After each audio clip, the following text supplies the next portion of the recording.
Hello everyone and welcome to another casual review. Today I'm talking about Shin Megami Tensei V Vengeance. This is actually my first SMT game, and so I hope I don't give any misinformation regarding this, and I'm going to try my best to pronounce everything correctly. So SMT is made by Atlas, the same company who developed the Persona games. I really enjoyed Persona 5 Royal. I believe I gave that a score of 5 out of 5, and so I was excited to experience SMT. Now, SMT and Persona share a lot of similarities, but they also have a lot of glaring differences depending on what your gaming preference is. In this one, you also play as a high schooler, but unlike Persona, there's not that much emphasis in the real world in Tokyo. You don't have to worry about building up your relationships or doing time management to make sure you're maximizing your skills and your relationship points and navigating all across Tokyo. That's not really the point of SMT. In SMT, it's all about the combat and the exploration of this netherworld. So yeah, you will occasionally be bouncing between the real world and this demon-infested netherworld, but unlike Persona, you aren't really like timed. You can take as long or as little time as you want in either area, and you can freely transfer between both. And that seemed like a really big selling point to me, because I did hate the time constraint that I felt when I was playing Persona. Like, oh, you can only do so many activities a day, or oh, you can only be in this dungeon for so long before you're kicked out, and the dungeon resets up to a certain point. But you do play as a high schooler, and you are first transported to this post-apocalyptic netherworld where you're basically thrown in the midst of this war between the demons and these angels, and they're basically fighting over the throne of creation. And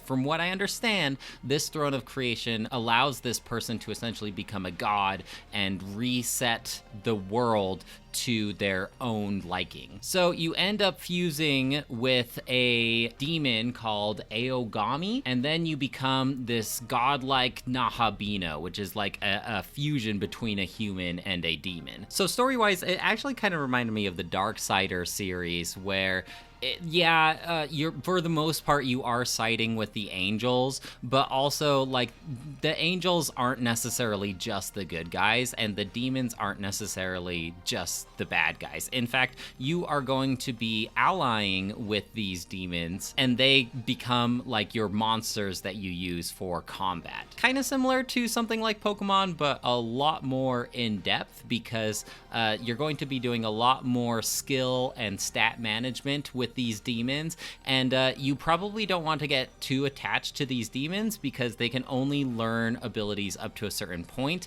and then yeah, they'll level up, but as far as like powerful abilities, they're not going to really learn those. And so what you're constantly being incentivized to do is fuse two demons together in order to create an entirely new demon that can possess traits from the two demons. And so your party's going to be consistently revolving between these demons, and they're slowly getting better stats and better abilities, but you're not really going to be forming a bond with them like you would a Pokemon. It is a fairly in-depth monster management system, and a lot of it probably actually flew over my head when I was trying to learn it.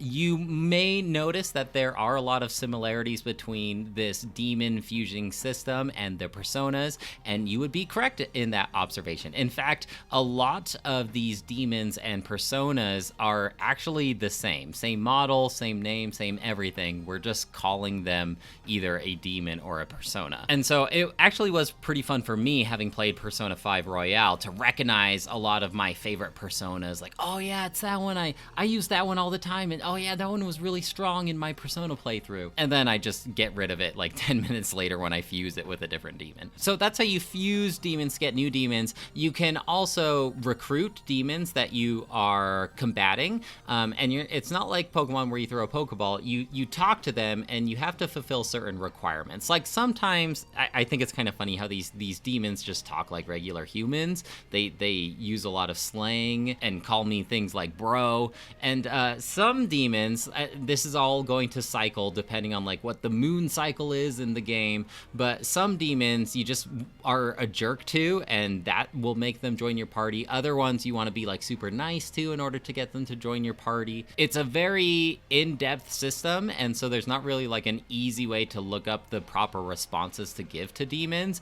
More often than not, you're just kind of guessing and feeling out what their personality is. And there are certain passive abilities that you can get that can make negotiations easier. But yeah, essentially, for the most part, you are just trying to answer these questions. Now, sometimes they will demand other things of you. Like sometimes they'll play a game where they'll show you like a silhouette of a demon, and you have to guess which of these 3 demons that silhouette belongs to. Other times you have like an arm wrestle competition, and if your strength is higher than theirs, then you'll recruit them. Sometimes they'll ask you for Maka, that being the currency in the game, or like some of your HP or some of your MP. But my main point is, that's how you kind of have to recruit these demons, is you kind of just try to talk to them and give them what they're looking for. Occasionally, if you do isolate the one demon that you're trying to recruit, they'll kind of beg for their lives, and that's just kind of like a freebie. You can say, either join me or I'll kill you. And then you can unlock passive abilities where you can demand Maka from them or other things. Like I said, it's a very in-depth system. It's very complicated. Another thing that you need to know is there are a bunch of different elemental attributes to abilities, and all of these demons and the Nahabino have certain elements that they resist or that they're susceptible to.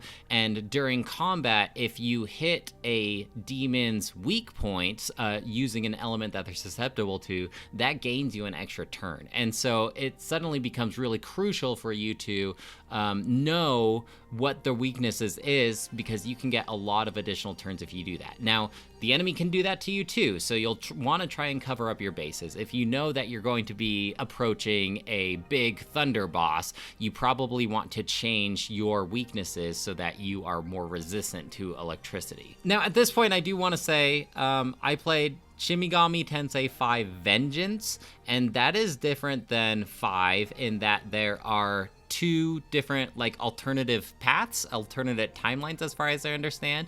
I went the Vengeance route, and so I don't know what the base SMT 5 game is like. I assume the combat situation is the same, but story-wise, it might be a little different. One of the differences that I do think is true is in the Vengeance pathway, you have other human companions, not just demons, and so these humans will join you in your adventure. They're just main characters, and one of the benefits that the humans have over these demons is humans can use items. That usually wasn't a good enough incentive for me to just use these regular high schoolers over these really cool, powerful looking demons, though. So I often did not use the humans, but they did play a part in the overall story. There's not really like a big push for the story. I think the main incentivization of playing this game is the combat itself and the exploration and this demon monster trainer mechanic. It makes it really fun to try and collect all of the demons in your appendium. I really like the concept of SMT, where like all these demons and the world itself are based around all these different types of mythologies and folklores. You're going to be encountering like Greek gods, but also Hindu gods and the 4 horsemen of the apocalypse. And it's interesting how all of these things kind of blend together. And during loading screens, you can kind of learn more about these different folklore legends based on all of these different religions. I will say that it's always disappointing when you have to give up a really cool looking demon that you love the design because it's just not keeping up with the rest of your party, and you kind of upgrade it to a really stupid, dumb looking demon. Because just like in Persona, some of these demons look so dumb or ridiculous or gross, but they have really good stats and they're really high level, and so you're kind of forced to use them at least for a little while before you confuse them again into something something else. Navigating throughout these worlds, it's not really like navigating through these dungeons of Persona. It's a lot more open world than that. You have a decent amount of mobility. You can freely jump, you can freely run.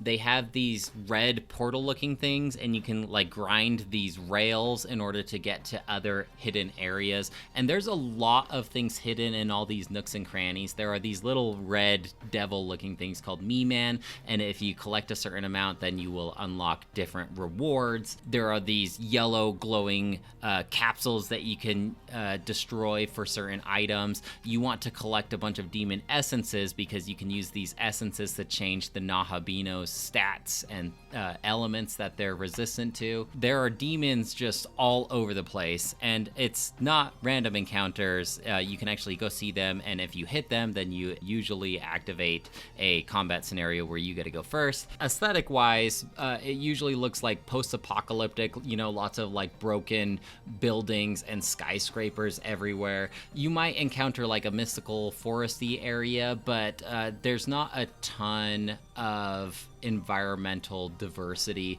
Most of it is just a broken down metro area, but just like covered in wasteland of a bunch of snow or sand. Oftentimes, like I look at the mini map and there are just so many icons all over the place, and I just get so distracted trying to get to a certain destination where I'm trying to go to where one of my quests is telling me where to go, but I see little things in the corner of my eye, and I go and travel in all these different nooks and crannies, and I start getting into all these demon battles, and before I know it, half an hour has passed and I haven't even gotten to my destination yet. And so sometimes when I just get too distracted, I need to put a pin down on the map, and I just need to beeline it straight to that pin. Otherwise I know I'll get distracted, and then I'll get lost and have to tread my way back. There's a decent amount of side quests, and I do recommend that you try to do as many as you possibly can.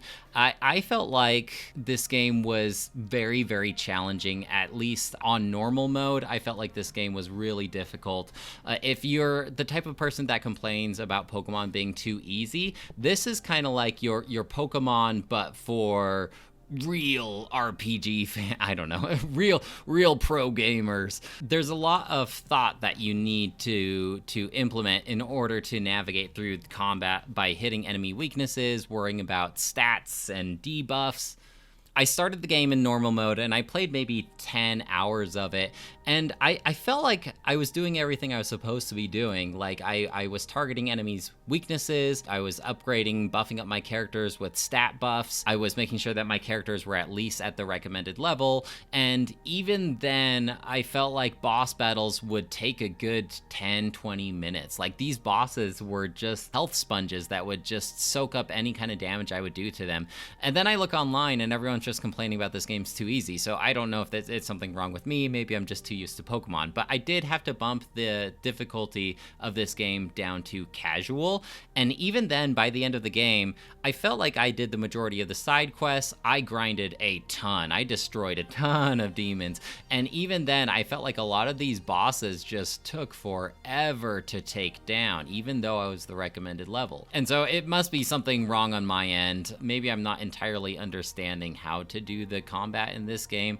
I just thought you would want to target their weaknesses and make sure your characters are buffed up stat-wise and topped off health-wise. But there's probably a lot more to it. There is a resource called Magatsuhi, and it's this meter that charges up when you are in combat, and once this meter's full, then you can do like a super powerful ability. Usually during like basic combat, not during boss battles, I kept this meter full because I had unlocked this passive ability that would heal a certain amount of HP and MP every turn if that meter was full. But during boss fights, you know, you'd want to use these really strong abilities in order to try and take them down as much as possible. I do want to praise this game's auto battle feature. I feel like for a lot of these RPGs where grinding is necessary at least to some level, sometimes their auto battle can really make or break that grinding process. In this game, you can toggle on to use your abilities, and as long as you know the enemy's weakness, then your characters will automatically use those weaknesses if they can, which makes auto battling so much easier than I just recently played through Final Fantasy Dimensions, and they just use their basic attack no matter what. They don't use their abilities. So for SMT5, the auto battle was much appreciated. Unlike Final Fantasy Dimensions though, if you die, if you get a game over, you are going back to the save that you did. The amount of gaming time that I have wasted because I have forgotten to save for a long time, you think I'd learn my lesson after the first time. After losing like an hour of progress, you think I would have learned my lesson, but it just kept happening more and more and more. And you can save wherever, at least with the Vengeance pathway, you can save wherever. And it doesn't take that long. It's just getting in the habit of saving frequently. Because sometimes you just get really cocky, because you're just going around, you're grinding, you're defeating enemies, usually in one turn before it's even their turn. And then you encounter that one enemy who has a really powerful ability that hits your current weakness, and they take you down in like one hit. And then suddenly you have to start all over. And I can't tell you how frustrating of an experience that is. It is a very long game, especially if you don't really know what you're doing. I was looking up on howlongtobeat.com. It looks like the main story is 45 hours, main plus sides. We're looking at 69 and a half, and then a completionist 115. So yeah, it is a longer game on the RPG side. I want to say 45 hours is about right for me playing on casual mode. I can only imagine how long it would have taken me in normal mode in order to finally defeat some of those end game bosses. I will say though, like I was ready to be done, I think a long time before I actually beat the game itself. Once I hit that 38, 39 hour mark, I think I was ready to move on to a different game, but I was invested enough to actually see the whole thing through. I mean, it's not a bad game. In fact, I think it's a really good game. It's very in-depth. I like the exploring. I like that there's no time limit like there is in Persona, but I found myself not really relating to any of the characters or enjoying them. They looked cool, that's for sure, but when I'm comparing it to something like Persona, I feel like I was just a lot more invested in the characters in the story. I guess that part of going to the actual human world and doing all that relationship building actually served a purpose, which surprised me. Going into this game, I would have thought that I would have been a bigger Shin Megami Tensei fan than Persona, but I guess that's not the case for me. I thought I was just a gameplay first, everything else is just extra fluff, but I guess it actually is a little more important to me than I'd like to admit, because I felt like just the gameplay of this started to feel maybe a little monotonous when you've been playing it for a decent amount of time. I mean, I can definitely get why this would be somebody's favorite game, the game that got them back into RPGs, especially if they're the type of person that thinks Pokemon is way too easy.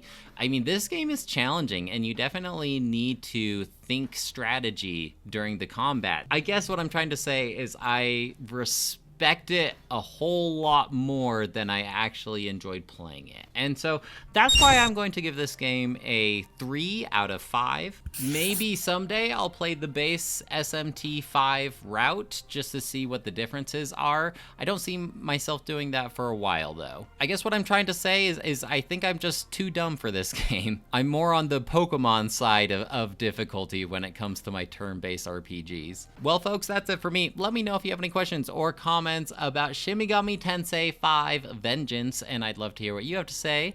Otherwise, I'll talk to you later. Bye!